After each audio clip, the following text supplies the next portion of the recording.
Hello, this is Jordan, and this is your Precious Metals video market update. This is being recorded on Tuesday morning, November 2nd, 2021. Thank you for joining me today.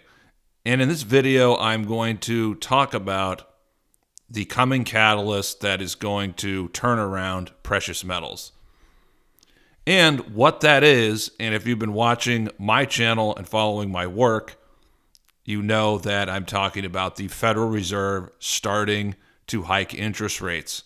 Now, this seems counterintuitive, but it makes a lot of sense. Let me get into it.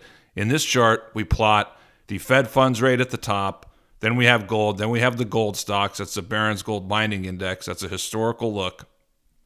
And the vertical lines you can see, there's 8 of them. There have been 8 different Fed rate hike cycles, and the 8 lines mark the first hike. So they mark the start of those cycles. And typically, that's very bullish for gold. And there's 2 reasons why. The first reason is that the market discounts the hike in advance. So in the quarters leading up to the Fed shifting policy and hiking rates, the market discounts that, and that tends to be negative for precious metals.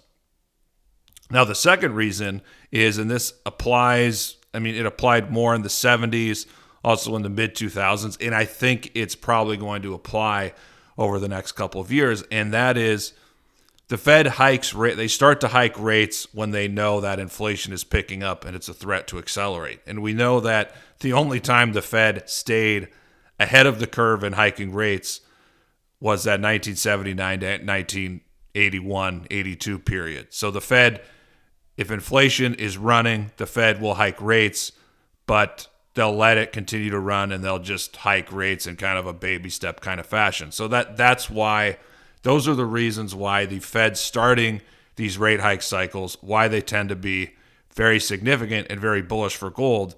And, another thing that's very important to point out, if you're looking at the most important bottoms in the history of gold, I would say there's 5 in the last 50 years. You have 1971, 1976, 1985, 1999, and 2016.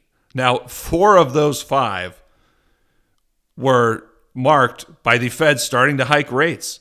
And if you look at the 3 most important historically, I would say, if we're just going back and starting with 76, you could say 1976, 1999, and 2016. And so those 3 were all started by the Fed hiking rates and starting a new rate hike cycle. So if we're looking at how the market is set up here, the odds of a rate hike have been surging in the last month or two. If we look at next year, I think that the market is at right now, they're expecting almost 3 full hikes at the end of next year. And the first one looks, if we're looking at the data, the first one looks like it's going to be in June, but potentially it could be in May. So the coming rate hike is really not that far away. It's coming, and if trends continue, you could see it in May or maybe even before. That's if the market feels that inflation is not transitory, it's even picking up a little bit more. So in that scenario, you could get a hike even sooner than May or June. Now, the downside where we are now, let's say 6 months or so, give or take, maybe it's 4 months, maybe it's 7 months, whatever.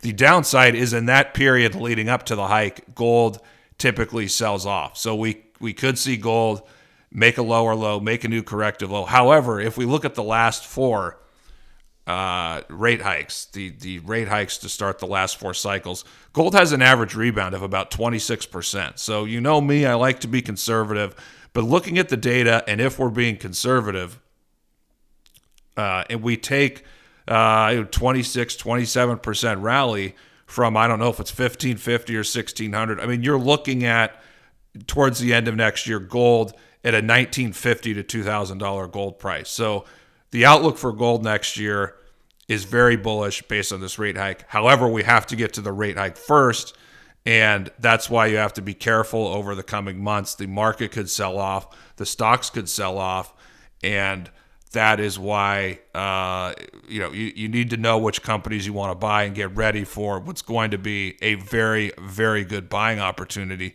And just a quick plug here, which I'm showing, is this is a free report that I'm giving away. You can get this for free. Go to thedailygold.com/top-stock-pick. The link is there in the description. This is an updated report on my top stock pick. This is a stock over the next 2 to 3 years. I think it has 1,000% upside. To be honest, I think this actually has 15 bagger potential over the next 3 years. If we see the gold price in the next 3 years break above 2,100 and run towards 3,000, this has 15 bagger potential. So you don't want to miss this report. I can promise you that. Now, back to the video. Moving on here. This is a historical look at gold corrections, applying them to the August 2020 peak.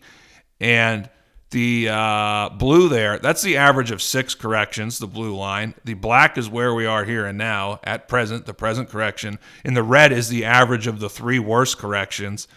And both of these lines include 1975 to 1976, the 45% correction. So that correction does drag down the red line quite a bit more than the blue line. But we can see, the black where we've been here and now, it's kind of been hugging the blue line. I mean, it looks like it could be falling off from that average a little bit now. So, I mean, maybe this could, maybe it comes down and bottoms around where the red line is at 1,600, and then maybe it rebounds in a much stronger fashion next year. Again, because that red line is pulled down a little bit too much by the 75 to 76 market.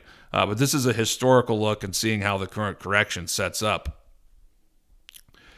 Last thing here, this is a weekly chart of the Huey at the top, GDXJ at the bottom. So the Huey is gold producers, doesn't include the royalty companies like GDX at the bottom. That's GDXJ, the larger juniors. And the price action in these charts is bearish. I mean, the recent oversold rally, we had a great rebound. However, it's faded in the last 4 or 5 trading days, right as it got really close to the 200-day moving averages, which are pointing down. Now, this is a weekly chart, so those are the weekly equivalents, but those moving averages are pointing down. The market rallied up to them, failed, and it's rolling over again. The blue arrows are just not the best examples, but the blue arrows there, they show what can happen when the market fails at a declining 200-day moving average. And key support levels over the next couple of months you want to keep your eyes on. I'd say 206 for the Huey, 35 for GDXJ. Be patient. We're going to see great buying opportunities over the next 4 or 5 months or so. I mean, starting this month, the next month, we have the tax loss selling, so the smaller juniors, that's an opportunity. Be patient, wait for that. And then early next year in the first quarter, I mean, sentiment, if the market trends down, if we see gold breaking lower again, sentiment is going to get very negative. People are going to give up on this sector. But look, over the next, again, 2, 3, 4 months, this is exactly the time you want to get ready to buy, because with that rate hike coming, that is when this sector, the correction is going to end, and you're going to see a powerful rally to the upside. Last thing, again, let me remind you, get a report on my top stock pick. This is my largest holding.